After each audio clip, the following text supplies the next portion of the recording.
Hello दोस्तों, आज मैं लेकर आई हूँ आपके लिए भानगढ़ का रहस्य कहानी। उम्मीद है कि आप लोगों को पसंद आएगी। बरसात की एक घनघोर रात, राजस्थान के रेतीले टीलों के बीच खड़ा भानगढ़ का किला मानो किसी खौफनाक कहानी का पात्र लग रहा था। सूरज ढलते ही जिसके दरवाजे हमेशा के लिए बंद हो जाते थे, किंवदंतियों के अनुसार जो कोई भी रात को किले में घुसने की हिम्मत करता था, वो कभी वापस नहीं आता था। इस खौफनाक किले के पास तीन दोस्त खड़े थे, वीर, आरोही और राहुल। वीर एक जहानबाज लड़का जिसकी जिंदगी रोमांच और चुनौतियों से भरी थी। उसे डर का मतलब ही नहीं पता था। फिर चाहे वो जंगल में अकेले रात बिताना हो या पहाड़ों की ऊंची चोटियों पर चढ़ना।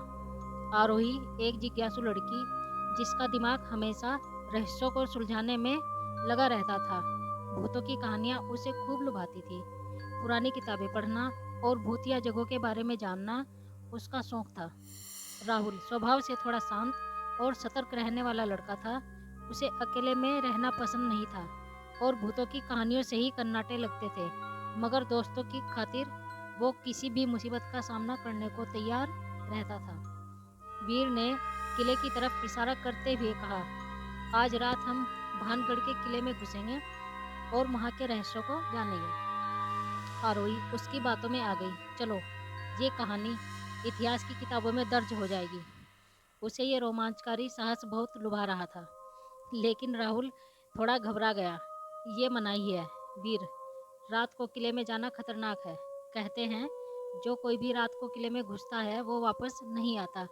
वीर ने उसे हौसला दिया, घबरा मत राहुल, मेरे साथ है ना। दोस्तों की ताकत के आगे आखिरकार राहुल को भी झुकना पड़ा। तीनों दोस्त टूटी हुई दीवार को फांदकर किले के अंदर दाखिल हो गए।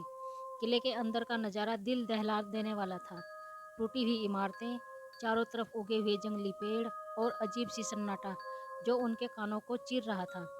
हर चीज मानो ये कह रही थी, यहाँ कोई नहीं रहता, सिर्फ खौफनाक परछाइयाँ हैं। आरोही इधर उधर घूमती रही, भूतों के होने का कोई सबूत ढूंढने की कोशिश में। वीर पुराने शिलालेखों को पढ़ने की कोशिश कर रहा था जो किले के भयानक इतिहास की कहानी बयां कर रहे थे। राहुल हर आहट पर कांप जाता था। उसे लगता था जैसे कोई उन्हें दूर से देख रहा है। अचानक हवा चलने लगी, एक ठंडी हवा जो उनकी रीढ़ की हड्डी को कपा गई, मानो कोई अदृश्य शक्ति उन्हें किले से बाहर जाने का संकेत दे रही हो। थोड़ी दूर चलने पर उन्हें एक मंदिर दिखाई दिया जिसके दरवाजे खुले हुए थे। आगे बढ़ते हुए मंदिर के पास पहुंचे। जज्जर मंदिर की दीवारों पर भगवानों की मूर्तियां धूल से ढकी हुई थी। टूटी हुई दियों से एक बासी गंध आ रही थी। मंदिर के वातावरण में एक अजीब सी ऊर्जा थी जो उन्हें असहज कर रही थी। वीर अपने बहादुरी को साबित करने के लिए आगे बढ़ा। एक भगवान की मूर्ति को छूने लगा। अचानक जमीन कांपने लगी और एक भयानक आवाज पूरे मंदिर में गूंजी, इस पवित्र स्थान से तुरंत निकल जाओ। तीनों दोस्त दहशत में चीख उठे। वो समझ नहीं पाए कि ये आवाज कहाँ से आई। राहुल का चेहरा सफेद पड़ गया। आरोही भी बुरी तरह घबरा गई। वीर हालांकि थोड़ा सहमा हुआ था, मगर उसने हिम्मत नहीं हारी। वो बोला, कौन है, खुद को सामने दिखाओ। लेकिन जवाब में सिर्फ सन्नाटा था। घबराते हुए वो तीनों मंदिर से बाहर निकले। किले के बाहर आते ही उन्हें लगा कि वो वातावरण थोड़ा हल्का हुआ है, मगर उनकी राहत की सांस जल्दी ही थम गई। उन्हें पीछे से किसी के आने की आहट सुनाई दे रही थी। वो पीछे मुड़े लेकिन अंधेरे में कुछ भी दिखाई नहीं दिया। फिर से वही अजीब सी आवाज़, अगर तुम किले से बाहर नहीं निकले तो यही तुम्हारी आखिरी रात होगी। तीनों दोस्त बिना पीछे देखे भागने लगे। उन्हें नहीं पता था वो किस दिशा में जा रहे हैं। घना जंगल उन्हें चारों तरफ से घेरे हुए थे। पेड़ों की टहनियाँ उनके चेहरों को खुरच रही थी। सांसें फूलने लगी थी, लेकिन वो रुकने की हिम्मत नहीं जुटा पा रहे थे। रात कट चुकी थी। सूरज की पहली किरणें जंगल के पेड़ों के बीच से निकल रही थी। थक हार कर वो एक पेड़ के नीचे गिर पड़े। उनकी हालत खराब थी, जिस्म चोट के निशान थे और गले से आवाज़ भी नहीं निकल रही थी। अचानक आरोही को याद आया कि उसकी जेब में एक छोटा सा कंपास है। उसने कांपते हाथों से उसे निकाला।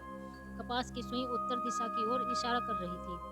उम्मीद की एक किरण जगी। उन्होंने फैसला किया कि वो उत्तर दिशा में ही चलेंगे, शायद कोई रास्ता मिल जाए। जो उन्हें गांव तक ले जाए।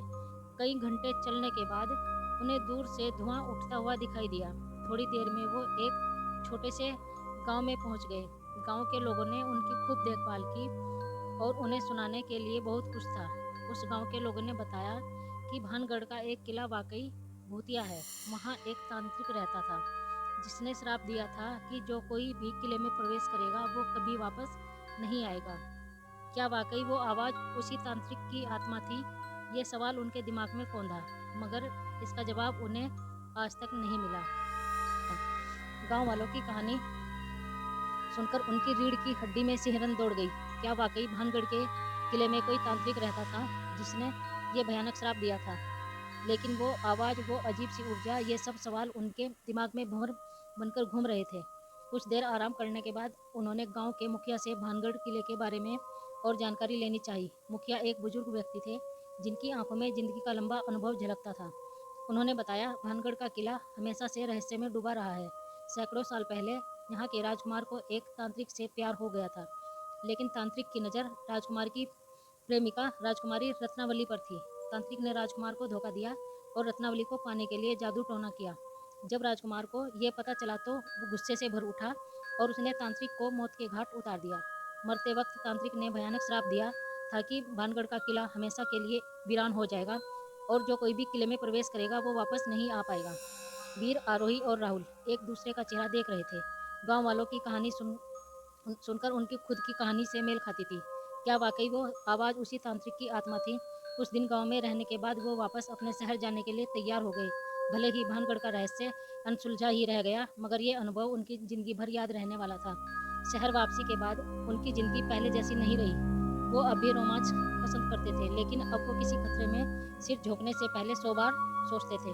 भानगढ़ की खौफनाक रात ने उन्हें ये सीख दी थी कि जिंदगी की सबसे बड़ा रोमांच है और उसे यूं खतरे में नहीं डालना मूर्खता है। लेकिन कभी कभी रात के सन्नाटे में जब पुरानी यादें ताज़ा हो जाती हैं तो उन्हें फिर से वो भयानक आवाज़ सुनाई देती थी, इस पवित्र स्थान से तुरंत निकल जाओ। और उनकी रीढ़ की हड्डी में सिहरन दौड़ जाती थी। भानगढ़ का रहस्य उनके जहन में एक अनसुलझी पहेली बनकर रह गया, जो उन्हें आज भी कभी कभी रातों में सोने नहीं देता। धन्यवाद। अगर आपको कहानी पसंद आई तो प्लीज़ चैनल को सब्सक्राइब कर दें।